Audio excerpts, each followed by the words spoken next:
Assalamualaikum and hi everyone. My name is Sharifah Nur Athirah binti Syed Zulkafli from class AS201282.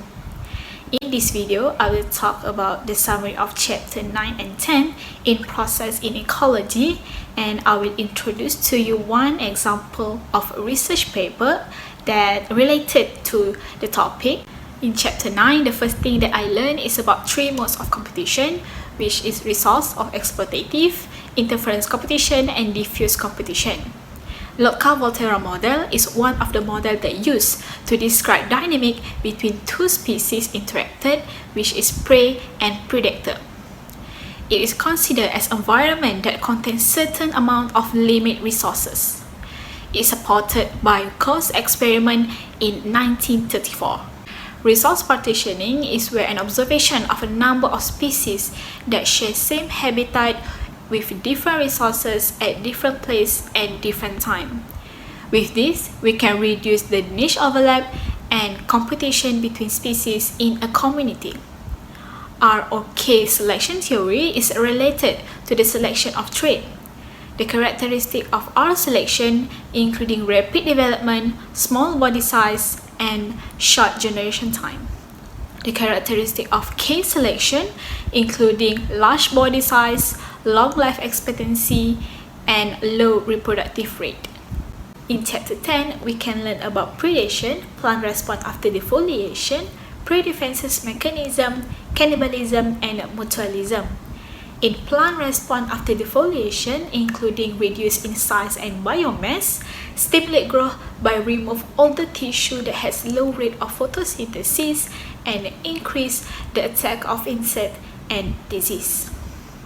The prey defenses mechanism, including chemical defense, warning coloration, which is bold color and design, mimicry is where the species resemble other species, cryptic coloration, flashing coloration, armor and weapon, where the species has a modified hair to defend themselves, alarm cells, and predator satiation. Cannibalism is one act of killing or eating member from the same species. It can use to eliminate the intra-species competition in a community.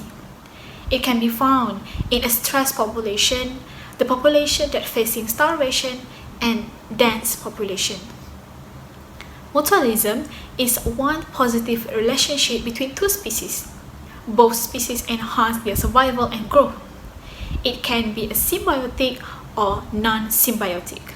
The topic of a research paper that I choose is poison frog dietary preference depends on prey type and acolyte load.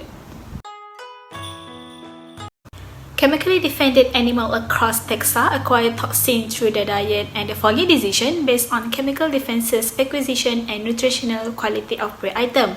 Some predators consider the psychological burden of prey ingestion, especially in the species that consume chemically defended prey item. Poison frog acquire defensive acolyte from their arthropod diet of ant and meats. The objective of this research paper is to examine prey preference, dying poison frog, Dendrobates tinctorius, and to test the hypothesis that chemical defenses, acquisition, prey size, and prey type influence dietary preference.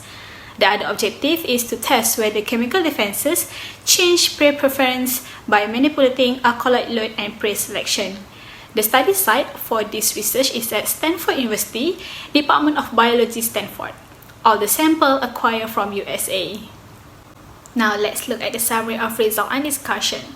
Frog prefers smaller prey items but large larvae. Poison frog prefers small prey such as flies and beetles, and this proven by the stomach contents of Dendrobates tinctorius are composed of over 50% of ants. Frogs accumulated acolyte increase their preference for larvae. As the preference change with defensive consumption, acolyte can change foraging behavior in the other animal. Ants found in the stomach of the frog contents carry acolyte and presumed to be the main dietary source for frog defenses. In conclusion, it has been found that the poison frog prefer prey with high lipid and protein content, and acolyte load uptake influence the dietary choices. The poison frogmen benefited from a dietary specialization on ant before they evolved ability to acquire chemical defenses from them. To understand the evolution of acquired chemical defenses, it is essential to know the influence of nutritional value on dietary choices. As for me, I think this research paper is very beneficial towards the students to relate this experiment with the subject learned. I learned that every organism has preference toward their diet and how they chemically defend themselves.